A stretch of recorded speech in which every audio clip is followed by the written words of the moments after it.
Hi, this is Lauren Chippen. Before we begin, I'd like to give a big thank you to Wink.com for supporting us. Right now, they are offering a $20 credit plus free shipping to our listeners in the U.S. Visit trywink.com/therapy. To hear more about that, and for a special announcement about hanging out with some Bright Citizens folk in the LA area this weekend, stay tuned after the episode. But now, episode 26. Patient number 11A-7, session 40. The patient has been away for most of the summer. The last we spoke, he was very much looking forward to his summer vacation. The final weeks of school were extremely stressful for him. It's good to see you, Caleb. How long has it been? 2 months? Yeah, something like that. How was your vacation? You and your family went to your lake house, correct? Yeah, it was good. It was nice just being with my family for a month. Sometimes they get on my nerves, but all in all, they're. You have an easier time balancing their feelings. Right, yeah, exactly. I mean, Alice is 13 now, so she's a real pain in the ass, but sorry. But she's all hormonal and stuff. Hormonal and stuff? Yeah, she's really happy one moment and then she gets really angry instantly, and it's been giving me headaches. I know you're 17 now, Caleb, but surely you can remember how hard puberty is. Ugh, that word. I know, it's not the most fun thing to talk about. Have you talked to Alice at all about what she's going through? Not really. I mean, no teenage girl wants to talk to her big brother about that kind of stuff, right? Maybe. But you and Alice have always been close. Yeah, but it's... I don't know. It's different now. Her feelings feel different and they're more intense, and I haven't figured out how to fit them in yet. How are her feelings different? Well, I mean, it's still her, obviously. Most of the time there isn't any difference at all, but then there are these spikes, she'll lose her temper at me or get really sad when she gets into a fight with her friends. And I mean, she always did those things, but now it feels weird. Like there's an added layer of stuff on top of it. But the underlying feelings are the same? The essence of her emotional being once you get through all the stuff? Yeah, it's pretty much the same, but there's never been something between us, I've never had to try and get through fog like this before. The first time it happened, she was texting with her friend, and I guess her friend said something mean, and she got mad. I didn't even know where the feeling was coming from. It was so quick and so extreme that I didn't recognize her for a second. How did you figure out it was her? Well, once I got past that weird jolt of anger, it just felt like Alice angry. Maybe angrier than usual, but it was her. Then that's what you focus on. If you're having a hard time balancing Alice's changing emotions, just focus on what's familiar. Chances are she's having a hard time balancing them herself. It doesn't mean that she's a different person, but things might be a little bit more intense from time to time. Yeah, I guess so. You've felt these kinds of jolts from your classmates before, haven't you? I know your empathy didn't really start in earnest until you were 15, but you go to a big school. Yeah, I have, but it's different when it's someone I really, really know. I've never had to worry about balancing Alice's feelings before. Once I figured out what was going on and started seeing you, home has been the one place that I don't have to worry about stuff. At home, I can tell my family when their feelings are too much. I have to pretend to be normal with everyone else. Well, except for... Have you talked to Adam? Not really. I know you two had agreed to step back for a while and focus on finals, but have you spoken at all since school finished? No. I mean, I was away with my family, and then he was away with his, visiting some of his dad's siblings in Ohio or something. And then I've been in football camp for the past few weeks to get ready for the season. And no, we haven't talked. We've texted a little. That's how I know he was in Ohio. And he sent me some new music, and I've Snapchatted him a bit, but we haven't really had a conversation or anything. You're confused. What are you trying to achieve by Snapchatting him, but not talking to him? I don't know. I mean, I wasted the last few weeks of school being so mad at him. And by the time I cooled off, I was away, and it got too hard to really reach out, you know? After I told him I needed space to think, he didn't try to talk to me again. And I wasn't sure if I was ready to talk to him. So I guess I was sending him stuff to try and, I don't know, bridge the gap a bit, make it less weird when I see him at school. You start school again next week, right? Yeah. And do you plan on talking to him then? I don't know. I thought if I took the summer to get my head screwed on right, I would know exactly what to say and what to do, but I don't. Can we just talk about something else? Okay. But I would like to come back to this. You're starting senior year. Are you excited? I don't know. Yeah, I guess. I mean, I'm excited for our last season. Things went so well last year, so hopefully I can go out on top. Do you think you'll play football in college? No, I like it, but I don't know. I don't need it as much anymore. When things first started, football was like this great outlet for everything, something to focus on, distract from what was happening to me. And I still like it, but I don't need that escape as much anymore. You've learned how to cope with your ability extremely well. Yeah, that's part of it. I mean, things have definitely gotten easier. And I believe you, you know, when you say that overall it's just going to get easier and easier the older I get. I think that's true, but it's not just that. I think I've learned to like it. Being an empath, you mean? Yeah, I mean, all annoying little sisters and bummed out classmates aside, it's kind of cool, right? I never realized how cool it was until Adam. What do you mean? Well, not a lot of people know, right? And my parents weren't exactly thrilled to find out there was something different about me. I mean, they don't think I'm a freak or anything like that, but when you first told them about what you thought was going on, they got so scared. I could feel it from the waiting room. I remember going to the door to try and hear what you guys were talking about because I thought something had gone really wrong, but they were just worried, you know, and they believed you right away, which is still so fucking weird to me. But I think they could tell that something was really off with me. I mean, you remember how hard it was at first. I thought I was going to explode from all the feeling.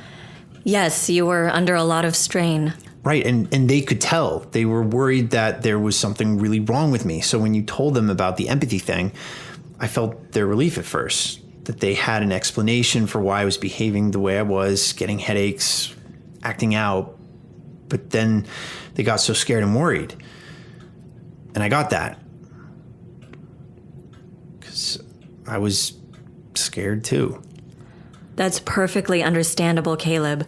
Coming into an ability can be very difficult, especially when it presents all at once. Yeah. I mean, it was hard, but then I started working with you and got better at handling it and felt less scared about losing control. But my parents were still scared. They still are sometimes. They love me. I know that, and they wouldn't want me to be different. I actually think they're thankful for it sometimes, that I'm able to understand stuff, you know, without them having to explain. But they still get scared.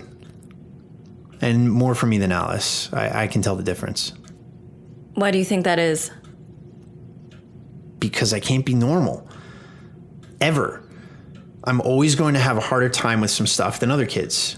Like, my relationships with people are always going to be kind of weird, and it's been mostly fine so far, but what is it going to be like when I go off to college and have to live with someone I don't know or get a job? I mean, dating Adam's hard enough, and he knew about it. It's not like I can tell every person I date or hang out with. There are many people in this world who are very sensitive. Empathy is something most of the human race experiences. I don't think you're as different as you worry. Great, that's just what I want to be, the sensitive guy. There are worse things to be, Caleb. Society changes. Men aren't expected to ignore their feelings anymore. Yeah, you sound like my dad. Really? Hey, you can't be surprised. You just said dudes can be sensitive. My dad is just one of those guys, I guess. Of course. I just didn't realize. I mean, he's always been a stay-at-home dad for like my whole life. Like he writes and stuff, but my mom always has been, the breadwinner. That's a thing, right? Yes. Yeah, so my dad's always been telling me and Alice that guys should cook and clean and do all the stuff just as much as the women. And that it's okay for guys to cry and talk about their feelings and stuff, that they don't have to be all macho all the time. I mean, I remember when I told him I wanted to play football, I was so nervous because I thought he would see it as me like selling out, conforming to like gender roles and all that. But he just smiled and he told me I could do whatever made me happy as long as I wasn't a dick about it. He said that? Well, yeah, but in, like a dad way. It seems like you have wonderful parents, Caleb. I know I've only met them a handful of times, but they love you very much. Yeah, I know. But most parents want their kids to be normal, right? I mean, it's just easier. Maybe. But just because they have different things to worry about with you doesn't mean that they have more to worry about. Atypical or no, they would still be scared for you. It's what parents do. Yeah. Yeah, I guess you're right. How does Alice feel about your ability? I don't really know. She calls me a freak sometimes, but I know she doesn't mean it. And I think she knows I know she doesn't mean it because I can feel the emotion underneath it. So it doesn't hurt your feelings when she calls you that? No. I know it's her way of dealing with it. She definitely thinks it's weird, but she loves me anyway. You said you didn't think of your ability as cool until Adam. What did you mean by that? Well, he's the only other person who knows, right? Well, now Chloe and Frank too, I guess, but that's different because they're both weird too. And then the only other normal person who knows is you, and you just feel kind of, I don't know, unfazed by it. I guess you deal with things that are a lot crazier than me. I've met those with more extreme abilities, yes. But Adam thinks it's really cool. I mean, obviously he was really freaked out when I first told him. I mean, you remember that whole disaster. It wasn't a disaster once you two actually talked, though, was it? No. No, definitely not a disaster. So once he got used to the idea... Yeah, he thought it was awesome. He turned it into a game sometimes. Adam would make guesses about which of our classmates had crushes on each other, and then when we would see those two people talking, he would make me go stand near them and try and pick up the vibe. It's like so dumb. And it's not like we would tell anybody if the person that they liked actually liked them back, but I don't know, it was fun. Sometimes it got sad though. There's a lot of unrequited crushing going on in high school. Yes, I think I recall that from 100 years ago. I mean, we would do all kinds of stuff like that. Like on big presentation days, I would go ask the teacher something before class, like something simple, and feel what kind of mood they were in. And then I'd tell Adam or give him a signal or something, and then he'd make his presentation so that he would fit the mood of the teacher. I don't know how he did it, but based on whether they were happy or sad or annoyed or like whatever, Adam could tell what kind of thing they'd like the most. If a teacher was really tired and really over it that day, Adam would get up and give a really long, like really good presentation. And it would give that teacher like a break because they could just listen to one student talk for 15 minutes and actually be smart instead of sitting through 10 4-minute presentations that are all copy from SparkNotes. My goodness, it sounds like you two had a whole system in place. Did it work? I don't know. But it made Adam happy. And it's pretty fun to watch him improvise 20 minutes about Hemingway. I mean, I think he made a lot of stuff up, and Mr. Collins was hungover that day, so he got an A. I'm not quite sure I approve of manipulating your teachers that way, but I'm also not sure a teacher should be hungover in class, so I don't know whose side I fall on. No, it's okay. Like, Mr. Collins is a really good teacher most of the time, but he's like youngish, your age or close probably. So it's not like he's never going to go out with his friends. I mean, I assume that's what he did and he wasn't just drinking at home. I think that would have felt different, like sadder.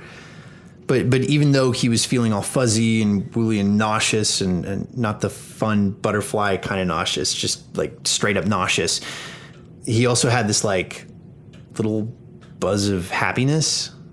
Like what happened the night before was worth the terrible hangover. And how do you know what a hangover feels like? Movies. Are you sure? Yeah. Are you kidding me? There's no way I'm ever going to get drunk, at least not on purpose. I'm happy to hear that.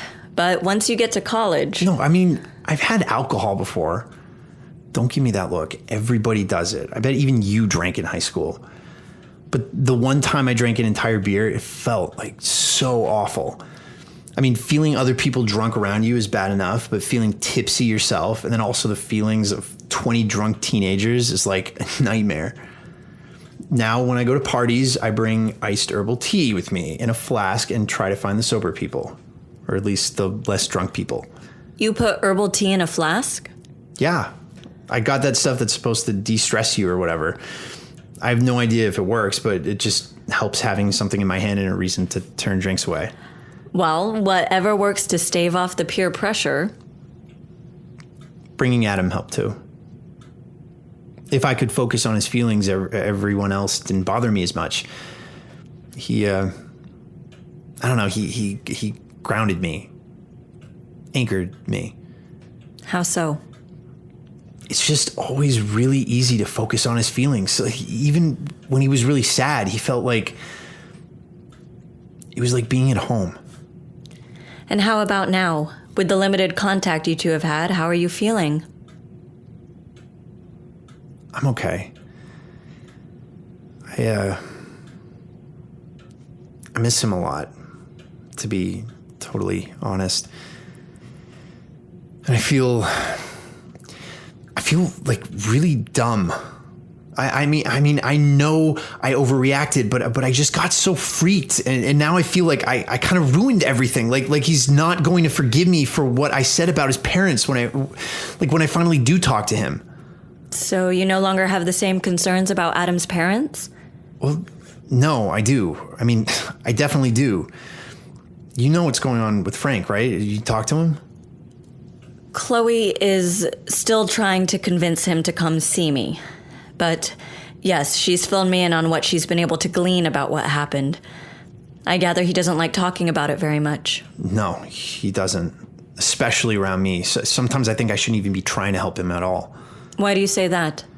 Well, if he's having a bad day, I think being around an empath makes this whole situation worse. Like, whatever empathy he has bounces off of my empathy, and then we just go, like, round and round, and it feels pretty fucking terrible. He gets really scared. Like, last week we were both helping Chloe move some big pieces in her studio, and he started yelling at me about how I needed to leave, how it was too dangerous. He couldn't protect me, just like all this stuff. What did you do? Well, Chloe tried to tell him he was safe, that we were all safe, that he wasn't in combat mode anymore. I guess he was having some kind of flashback. But she told me to leave, and I think she handled it on her own. I see. What? You feel mad? I'm sorry, Caleb. I am not angry at you. I know. Trust me. I know what angry at Caleb feels like. I'm just worried, that's all. I know Chloe and you are better equipped than most to know what someone in crisis needs, but you're still both essentially children. Hey, that's not fair. I'm almost 18. Caleb, your birthday isn't for months. And Chloe is 21. We're not totally incapable of dealing with serious stuff. I know that. Then why are you mad? I told you, I'm worried. Come on, I know it's not just that. Okay. I'm angry that Chloe has taken on this responsibility. She could be putting herself and you in danger. Frank would never hurt her. He would never hurt anyone. That may be so, but he's still a highly volatile individual. He needs professional help. And Chloe is not a trauma specialist. She's an art student, and you're a high school student. What happened to Frank is beyond both of your expertise. For now. What do you mean? Remember when I said it might be cool to use my ability to help people? Well, I've been thinking a lot about that. And I don't know, coming to therapy and talking to Adam and getting to know Frank, it's made me think about what I want to do after high school. And I think it could be good to use this weird thing I have for a career.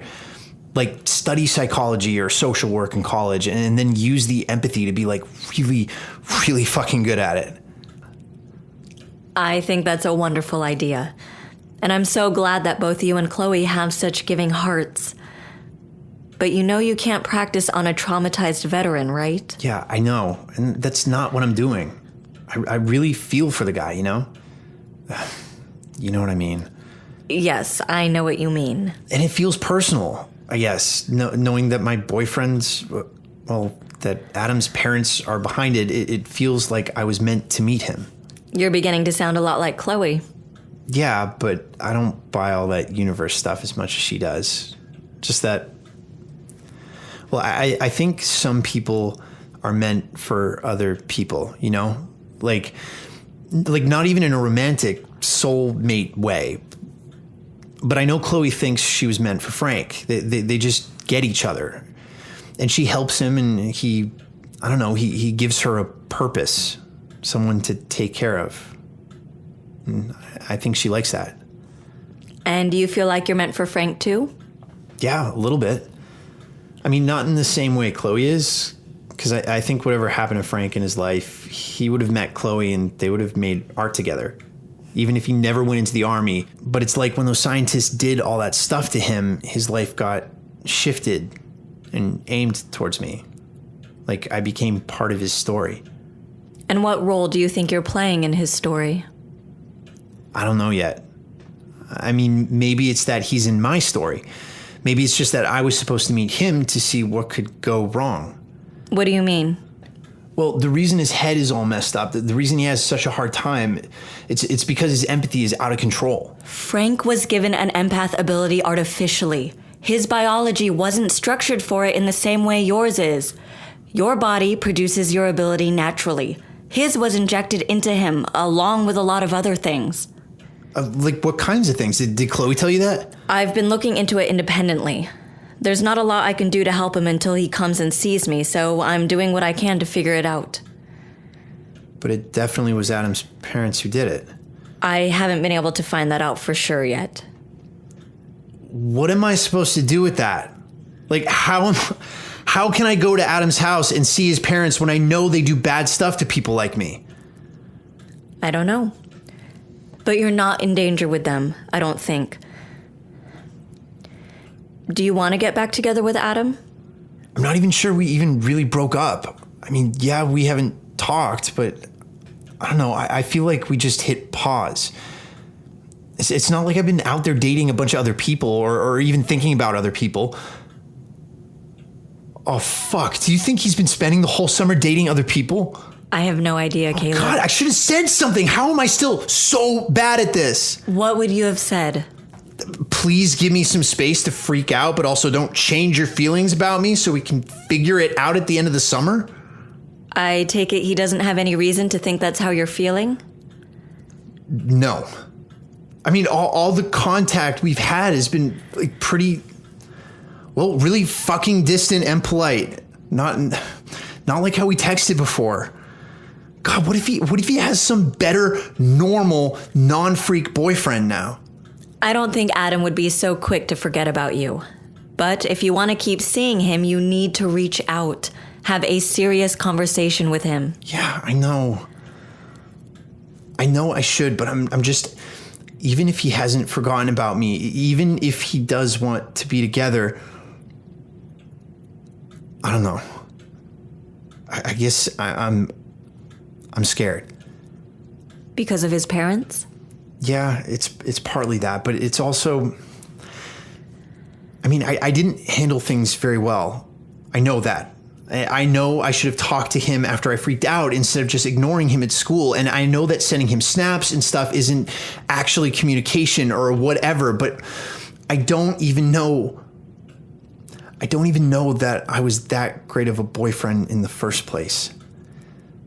I always got really overwhelmed whenever we fought, and I don't know how to take care of him when he's feeling bad. And I'm worried I'm going to make things worse. Make things worse how? For him, because even though it's easier to balance stuff with him when he gets down, I really don't know how to make it better. When he's sad, I can feel it, and then gets angry at himself for making me feel sad, even when I try to tell him I'd rather know what he's feeling than have him hide it from me. But it makes him self-conscious, and making him feel worse is the last thing I ever want to do. Like, ever. I don't know. Sometimes I think he should be with someone else. Someone normal. But then sometimes...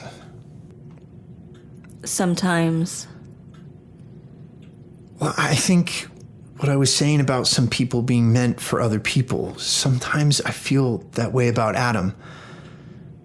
Not that I think we're gonna get married someday and spend happily ever after together or whatever, but just he's not special, you know? I mean, obviously he is, special in that way every person is special, but he's not different like me. Every time I've met another atypical, their feelings feel different to me. Sometimes it's a little, like with Chloe, and sometimes it's a huge difference, like the one time I met Damien. His feelings were so strong. And then there's Frank, which is this entirely unique, consuming thing. But Adam's just a normal guy. Yeah, he's got his own issues that are hard to handle sometimes, but so does my dad, and a lot of people at school, I think. But no matter what, Adam's feelings still feel special to me. I always know when he's nearby, and I can feel the smallest changes to his moods. And even when they're bad, he makes me feel good. Just comfortable in my own body. I like knowing how he feels. There has to be a reason for that, right? Does there need to be a reason? No, I guess not, but sometimes I still worry about my own feelings being real, if I'm actually feeling things on my own, or if it's just the influence of everyone around me. It's hard to know what to trust. But the way I feel about Adam, the way he's different, that means it really is mine. I really do love him. It's not just a teenage crush or my ability doing things to me. It's me and him, and we fit, and we would fit even if I wasn't special. Right? Do you think so? Yeah, I do. Then that's all that matters. Well, that and Adam feeling similarly. I think he does. We've never said it, but I think he does. But what if how he feels isn't the right thing for him? What if I'm not the right person to be there for him? You can't make that decision for him, Caleb. All you can do is love and support him the best you can. That's all any of us can do with the people in our lives. Yeah. Yeah, no, you're right. I'll do my best. I can do that. So, you're going to talk to him? Yeah. Yeah, I'll text him. God, don't give me that disappointed feeling. I just think a phone call... I'll text him asking to talk. Does that work? It's a step in the right direction. Yeah. Okay. So tell me more about this lake house. Did you have any other family come visit you while you were there? Yeah, we had a couple of family friends come by. All right, Caleb. I'll see you next Sunday. Good luck with the start of school, and please consider picking up the phone and calling Adam. Okay, I'll think about it. Thanks, Dr. Bright. Bye, Caleb. Bye, Dr. Bright.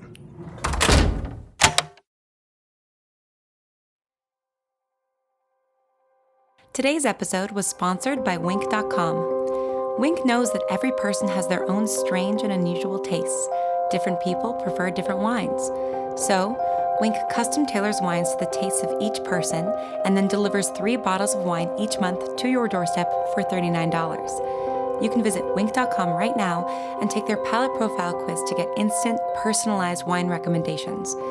Wink is offering all of our listeners who are over 21 and live in the U.S. a $20 credit and free shipping on 4 bottles of wine that will be delivered directly to you. Go to trywink.com/therapy to get started on your unique wine journey. That's trywink.com/therapy. We've got a special announcement this week before we get to our usual credits.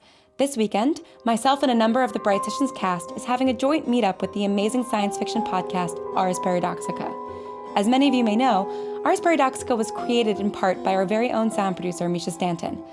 The get-together and Q&A will be this weekend, November 5th, from 2 p.m. to 5 p.m. at Lincoln Park in Burbank.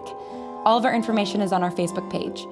Bring a question, a snack, or just yourself. We'd love to meet you in person. Episode 26 was written and directed by Lauren Shippen and produced by Misha Stanton. The voice of Dr. Bright is Julia Morizawa. The voice of Caleb is Brigand Snow. Our music is composed and performed by Evan Cunningham. The original Bright theme was written by Lauren Shippen. To hear the full theme and for other bonus content, please visit thebrightsessions.com and follow us on Tumblr and on Twitter at Bright Podcast. Also, consider voting for us in the Audioverse Awards. It only takes a few moments, and there are some other amazing podcasts nominated that really deserve your vote. You can find that at audioverseawards.net, and if you haven't already, please rate and review us on iTunes. The Bright Sessions would like to thank Elizabeth Laird, Anna Laurie, Elizabeth and Matthew Harrington, Ken Hertz, Oswaldo Rossi, and Authentic. The Bright Sessions will return on November 16th with episode 27. In the meantime, thanks for listening and stay strange.